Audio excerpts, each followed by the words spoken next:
Welcome to Helping Teachers Thrive. Today I'm talking about adaptability, the importance of being adaptable as a teacher, and I'll go through some strategies in terms of how to help you to be more adaptable in your classrooms. Now, adaptability is vital for us in the teaching profession, and yes, it is something that we learn to do more effectively over time with experience, but it is so important for our students because by being adaptable, we can aim to meet the needs of our learners, the diverse needs of our students, by adapting in lessons, sometimes on the spot, to try and improve our delivery of a piece of content, for example, to help our students to access that content, but also try and help them understand by providing real life examples for them there in the moment, so they're able to comprehend and develop, gain that knowledge and improve their understanding and therefore improve their outcomes. And it's also vital when it comes to managing classroom dynamics. Now, our students come from all walks of life and they will exhibit different behaviours at different times in our classrooms. And it is vitally important for us to be adaptable, to be able to deal with these behaviours, to be able to manage behaviours that challenge, and to be able to maintain that positive, calm learning environment for our students. Now, my friend Annie Baker has actually got a book that will be launching soon. It'll be launching next month, November, depending on when you are listening to this podcast. So be sure to keep your eye out for that and buy Andy's book called Targeting the Positive. It is a fantastic book that provides you with vital information on how to manage behaviors that challenge and the different techniques and strategies that we can use to effectively do so that there are positive outcomes for all. And by adapting in our lessons, being adaptable, it helps us to encourage and enhance student engagement because we're adapting our instruction, but also we are adapting the different tools that we're using. For example, we're using a variety of tools. We're being flexible. Flexible is probably a better word to use here in terms of trying to help our students stay motivated on lessons, but also engage in their learning, engage with the content in our lessons. Now, when it comes to being adaptable, of course, we have to adapt our teaching style.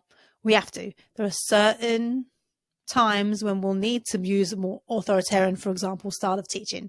So, for example, when I'm teaching javelin, I have to have a set specific structure to maintain the safety of my students. However, we do have to be able to adapt our teaching style in our lessons, depending on the students we have in front of us, their experience, but also their engagement in our lessons and what will motivate them. And there are times in my lesson where I have literally altered on the spot and I've suddenly had an idea and I've posed it to the class and they basically gave me their feedback and I went with it. So it may be, for example, altering how they present their work. It may be incorporating some form of competition there and then within the lesson, doing a quiz, for example, with Kahoot, or I think it's now Book It.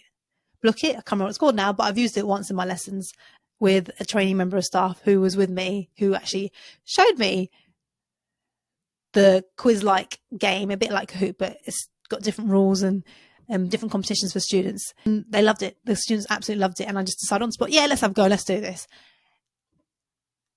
And the key thing there is student feedback.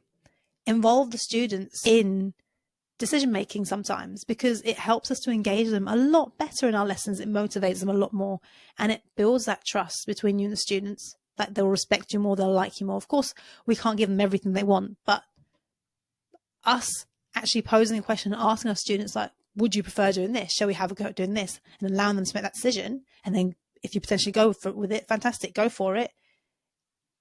It builds that positive relationship with them and it shows that you are adaptable on the spot and that you will alter things to suit your students in the moment to help them learn better and be more motivated and engaged in our lessons.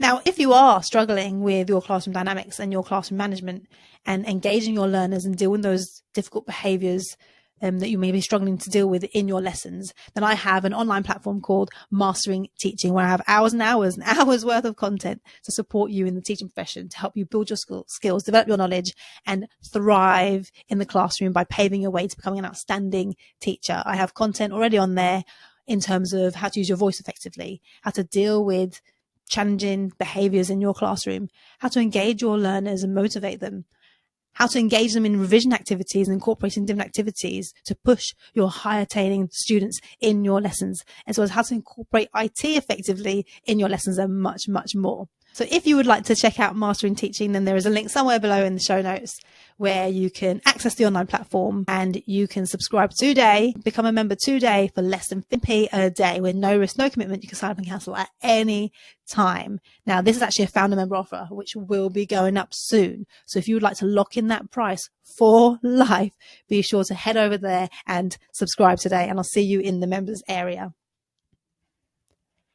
Now, as teachers, we need to be mindful in terms of our mindset and having a positive growth mindset, because this will help us become more adaptable in our lessons, because we will see problems as challenges and not be feared by them and not be frozen on the spot by them, for example, and be negative. But by having that growth mindset enables us to seek out these solutions to these problems, and it enables us to try new things and lessons and adapt and try different things that we may never have tried before, but just give it a go, because it could be really effective in terms of engaging our students and helping them to learn and progress in our lessons. Now, adjusting the pace, of course, is vital when it comes to our teaching ability. And again, it's to do with our adaptability, being able to adapt on the spot. So if you feel like your students aren't getting a piece of content, they're really struggling with it, and you've tried to explain, you've tried to deliver it to them, but when it comes to applying their knowledge, they're struggling, we have to adapt on the spot and change it completely. We may have to break it down even further. We may have to find different ways to present that information to our students and be able to do that there and then and adapt to suit our students better. You may find students are progressing really, really quickly. They're finding it really easy. Our higher attained students are getting through the work. And you may need to then supply them with more challenging work. You may need to think of something on the spot to give them, for them to be able to progress and move on, so that their learning isn't stalled as a result. So don't be afraid. Don't be afraid to adjust the pace of your lesson. Don't be afraid to alter what doesn't work.